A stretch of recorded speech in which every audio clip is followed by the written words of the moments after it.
It's courage to win. There comes a time in every person's life when you have to take inventory, not of what you have, but what you keep doing that's holding you back. It's not always the devil stopping you. Sometimes it's your habits. Sometimes it's your patterns. Sometimes it's you.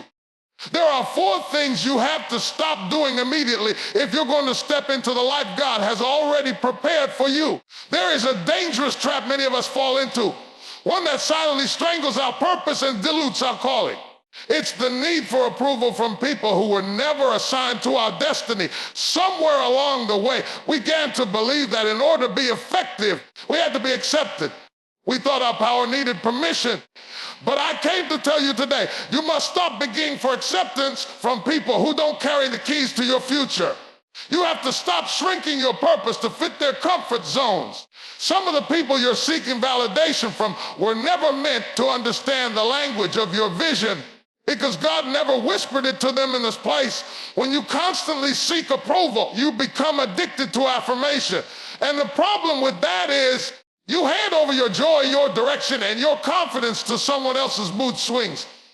One moment they applaud you, the next they ignore you, and you're tossed like a leaf in the wind, not realizing your emotional instability is rooted in misplaced dependency.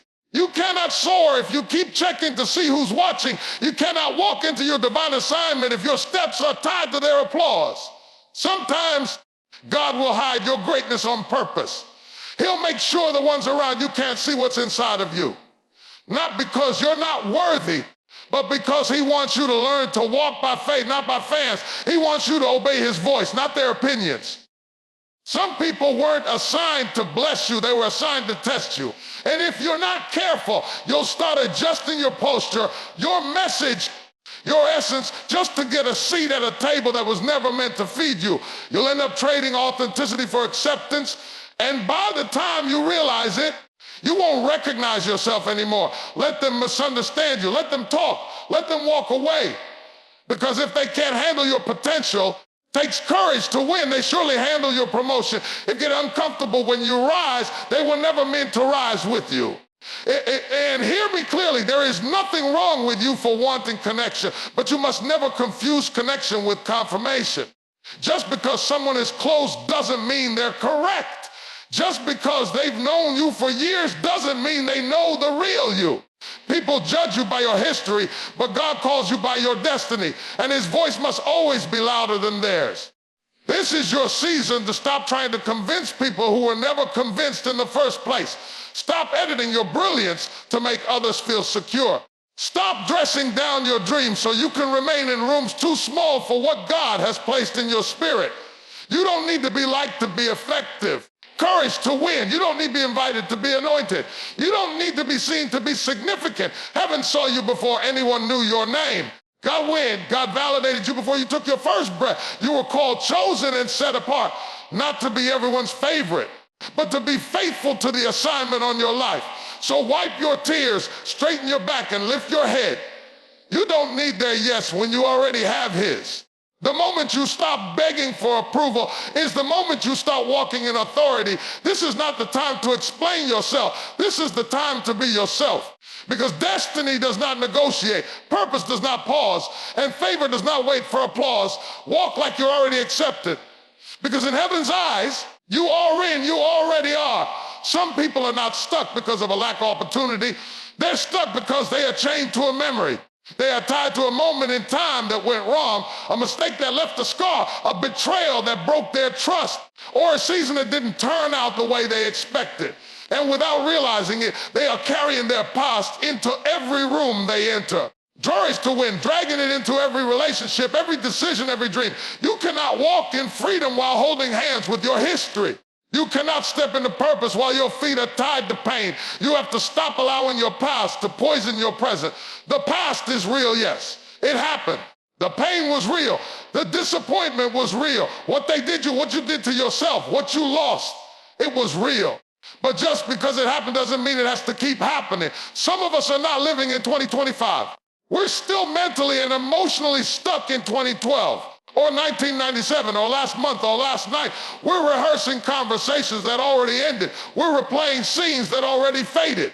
We're rereading chapters that were meant to be closed. And we don't even realize that by clinging to what was, we are forfeiting what could be. You can't heal while holding on. Healing begins where you release. Healing begins where you decide that the pain no longer has permission to narrate your story. And it is a decision, not a feeling, not a goosebump, a decision. You won't always feel like forgiving, but you must forgive. You won't always feel like letting go, but you must. Because bitterness is a silent killer. It won't scream at you, but it will shut down your joy. It will choke your creativity. It will darken your vision. And all the while, you'll be blaming the world, not realizing the war is inside your own soul. The past will deceive you. It will whisper lies like, you'll never be more than that moment. That failure is your identity. You'll always attract the same kind of pain. But those are not God's words. That's the echo of your trauma, and it's time to silence it. Your past is not your name. Your past is your label. Your past is not your prison. It is your lesson. Learn from it, but don't live in it. Let it shape you, but don't let it define you. Some of you are praying for a new season, but carrying the weight of the old one. You're asking for restoration, but you haven't released what broke you, and God cannot pour fresh oil into old wounds. He cannot bless what you won't let go of. You have to empty your hands of yesterday if you want to receive the grace for today. I know it's not easy to win. I know the enemy wants you to stay bound, but you have the power to choose freedom. You have the authority to break the cycle. You are not what happened to you. You are not what they said about you. You are what God spoke over you before time began, and his word will not return void. So make the decision. Let the memory go. Lay the guilt down. Forgive yourself. Forgive them. Not because they deserve it, but because you deserve peace. You deserve progress. You deserve purpose. Don't let the shadow of yesterday block the sunrise of your future. The past will always knock, but you don't have to answer. Your healing is waiting. Your joy is waiting. Your calling is waiting. But you've got to let the past die so your future can live. There comes a moment in your life where you can feel the shift, where the things that used to excite you don't move you anymore, where the conversations that used to energize you now leave you empty, where the environments you once fit in now feel too small. That's not confusion. That's growth. That's the divine signal that you've outgrown a season. And when that moment comes, you cannot afford to keep shrinking yourself just to remain in spaces you were never meant to stay in. Stop shrinking to fit into spaces you've outgrown. You weren't created to stay stuck in the familiar. You were born to expand, but growth is uncomfortable. And outgrowing a season will often require leaving behind once felt like home. You may have to walk away from a friendship, from a job, from a mindset, or even from a version of yourself that no longer reflects who you are becoming. And that's not arrogance, that's alignment. When God begins to stretch you, everything around you that doesn't stretch with you becomes a limitation. It might have worked before, but now it's a weight. It's tempting to stay where people understand you, where you feel safe, where you've already proven yourself. But comfort zones are dangerous. They don't just keep you safe, they keep you small. And you can't step into your full assignment if you're still trying to fit into a room that can't hold your calling. Some of you have ground wings, courage to win, but you keep trying to crawl. You've been elevated in your spirit, but you keep returning to people who only know how to pull you down. Stop apologizing for your growth. Stop explaining your hunger for more. Stop watering down your vision so others won't feel insecure. If they get uncomfortable because you're evolving, that's their issue, not yours. You are not responsible for managing other people's discomfort with your elevation. You've been praying for God to increase you, but when he starts moving you out of places you've outgrown, you hesitate, you question the shift. But listen, prayers for growth always come with separation. You can't have expansion without leaving something behind. When a tree grows, it doesn't ask permission. It stretches toward the light. It breaks through soil, through concrete, through every boundary around it. It doesn't worry about who gets left in the shade, and neither should you. It takes courage to win. If you've outgrown the mindset of survival and you're stepping into purpose, don't shrink back. If you've outgrown toxic relationships, don't stay for the sake of history. Longevity doesn't equal loyalty. Just because you've been there a long time doesn't mean you're meant to stay forever. And let's not just talk about external spaces. What about the internal ones? What about the narratives you tell yourself? What about the low expectations you've carried? What about the old insecurities that keep whispering lies every time you try to step up? It's time to outgrow those too. You're not who you used to be. You've matured, you've healed. You've survived too much to keep thinking like the wounded version of yourself. There is no glory in shrinking. There is no honor in hiding. There is no promotion in pretending. The greatness that God placed in you will never fully emerge in spaces that suffocate your spirit. You've got to make a decision. Will you stay small to be accepted, or will you grow and risk being misunderstood? Because the people who are truly assigned to your life won't fear your growth. They'll fuel it. So rise up, stretch out, walk boldly into rooms designed for the person you're becoming, and never again shrink to fit into a version of yourself that you've already outgrown. You were made for more. Now walk like it. There is a divine order to things, an eternal law that governs increase, breakthrough, and abundance. And one of the greatest tragedies of our time is that we have become a generation that expects harvest without planting seed. We cry out for promotion without preparation. We demand results without responsibility. But hear me, you cannot withdraw from accounts you never deposited into. You cannot expect a return on something you never invested in. You have to stop expecting harvest where you've planted no seed. It doesn't matter how anointed you are, how passionate your prayer is, or how loud your worship sounds. God cannot bless what you refuse to work. When favor follows faithfulness, not fantasy. If you want to see fruit in your life, you've got to sow into the soil. You've got to dig. You've got to sweat. You've got to show up even when you don't feel like it, because God honors discipline. He honors consistency. He honors obedience, and he honors seed. Some of us are frustrated with a field that won't produce, but we're ignoring the fact that we've done nothing to prepare the ground. We want a loving relationship, but we won't sow forgiveness or understanding. We want financial breakthrough, but we refuse to tithing, budget, or work with integrity. We want to be leaders, but we despise serving. That's like standing in front of dry ground and commanding it to rain when you haven't even broken the surface. That's not faith. That's fantasy. Even Jesus taught the power of the seed. He said the kingdom is like a mustard seed. That means big things begin small. That means the miracle starts in the mundane. That means the breakthrough begins in a private act of obedience long before the platform ever shows up. If you want to live in overflow, you've got to learn how to move in secret. Sow in the dark, plant in the quiet, water when nobody's clapping, protect it when no one is watching.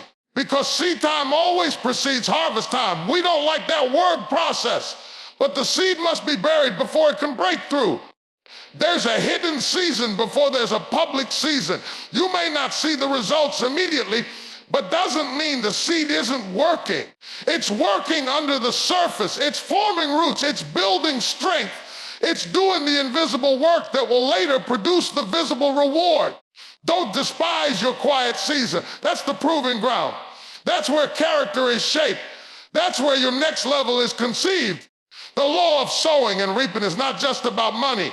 It's about mindset, time, attention, words, actions. What you sow in your spirit shows up in your emotions.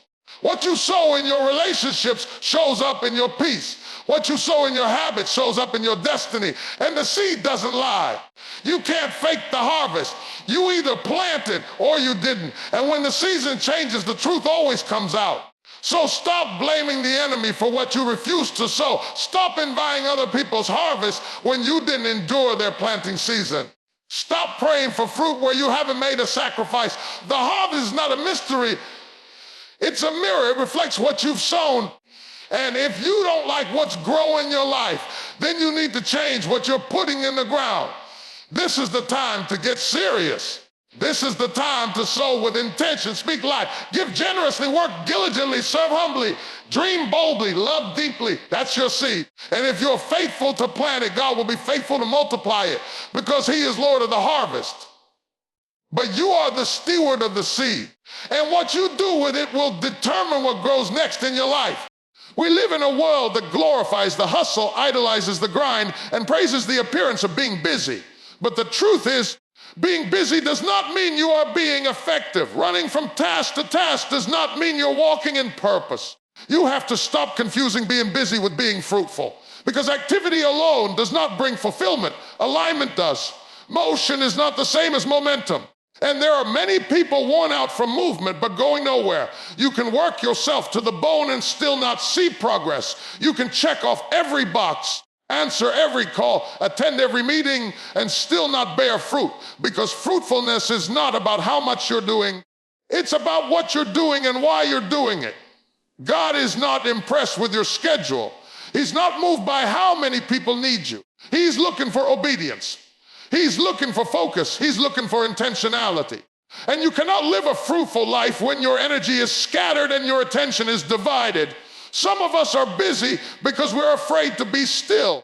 We fill every minute of the day so we don't have to face the silence. Because in the silence, we'd have to admit that we don't know what we're doing anymore. We'd have to admit that we're burnt out, that we're exhausted, that we're disconnected from what we once loved. So we mask it with productivity. We numb it with performance. We tell ourselves, as long as I'm doing something, I'm not failing. But the truth is, busyness can be the enemy of fruitfulness. It tricks you into thinking you're building something when in reality, you're just spinning your wheels in place. Jesus was never rushed. He was never frantic. He didn't run from town to town, exhausted by the crowd's demands. Yet he changed the world. Why? Because he moved in alignment with the Father's will.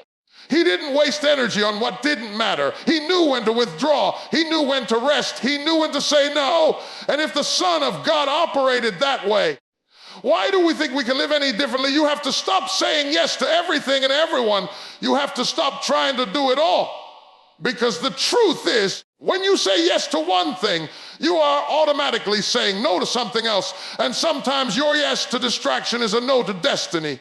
Sometimes your yes to people pleasing is a no to your personal purpose. You were not created to do everything. You were created to do something. And when you identify what that something is, you will begin to see fruit that lasts. Fruitfulness requires pruning. It requires cutting away good things to make room for the best things. You have to be willing to ask yourself, is this adding to my purpose or distracting from it? Is this building my future or just filling my time? Is this bearing fruit or just making noise? And when the answer is no, when the thing you're doing is draining you instead of developing you, it's time to let it go. Let go of the performance. Let go of the pressure. Let go of the fear that you're not enough unless you're always doing something. You don't need to be busy to be valuable. You just need to be planted in your assignment, planted in your calling, planted in your lane. Because when you are planted in the right place, fruit will come in its season. You won't have to force it. You won't have to fake it. It will come naturally. That's the difference between busy and fruitful. One burns out, the other breaks through. And this is your moment to shift from striving to thriving. Not by doing more, but by doing what matters. There is a lie many people believe that in order to move forward, everything has to be perfect. The plan has to be clear. The timing has to be right. The emotions have to be steady. And the resources have to be in place. So they wait and wait and wait. Waiting for the stars to align. Waiting for the fear to disappear. Waiting for the moment when there are no more questions, no more risks, no more unknowns. But that moment never comes. And in the name of preparation, they miss their purpose. You have to stop waiting for the perfect moment because life rarely delivers it. You have to move while it's messy. Destiny doesn't wait for perfection. Destiny moves through obedience. Purpose is not birthed in sterile, controlled environments. It's born in chaos, in uncertainty, in faith. Some of the greatest breakthroughs don't happen because everything was in place. They happen because someone dared to move in spite of what wasn't. You're waiting for fear to go away, but faith isn't the absence of fear. It's the decision to move anyway. If you're waiting to feel brave, you may never take the first step, but if you decide to walk even while trembling, heaven will meet you in motion. Look at every great story in Scripture. God never handed out complete blueprints. He didn't give Moses the whole Red Sea plan. He just said, stretch out your rod. He didn't tell Abraham all the details. He said, go to a land I will show you. He didn't explain to Peter how to walk on water. He just said, come. Every major move of God begins with a messy yes. A yes in uncertainty, a yes in weakness, a yes in discomfort. And if you're waiting to have it all figured out, you may be missing the very moment that was designed to launch you. Perfection is not your requirement. Obedience is. You don't have to see the whole staircase. You just need to take the next step. And sometimes that step looks like applying for the job even when you're nervous. Sometimes it looks like writing the book even though you feel underqualified. Sometimes it looks like making the call, starting the business, enrolling in the course. Walking away from what's familiar, all while your hands are shaking. That's what courage looks like. Not confidence without doubt, but commitment without delay. We like control, we like certainty. But real growth happens when you step out of what you can control and into what you can trust. You don't have to trust the outcome. You have to trust the one who holds it. Because he is not waiting for you to be perfect. He's waiting for you to say yes. Heaven backs most of whoever follows obedience, and doors open when your faith gets tired of sitting still. Stop stalling. Stop second guessing yourself. Stop talking yourself out of what God already told you to do. You've prayed long enough. You've planned enough.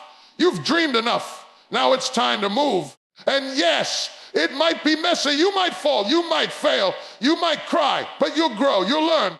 And you'll discover that God has already gone before you, preparing the way, providing the strength, surrounding you with grace. Don't wait for everything to be perfect before you begin, because the miracle is not in the planning. It's in the walking. It's in the pressing. It's in the trusting. If you move while it's messy, you'll find the oil in the process. The breakthrough isn't coming after you move, it's coming as you move. So rise up, wipe your eyes, shake off the excuses, and take the step. The next level of your life is not waiting for your perfection. It's waiting for your movement.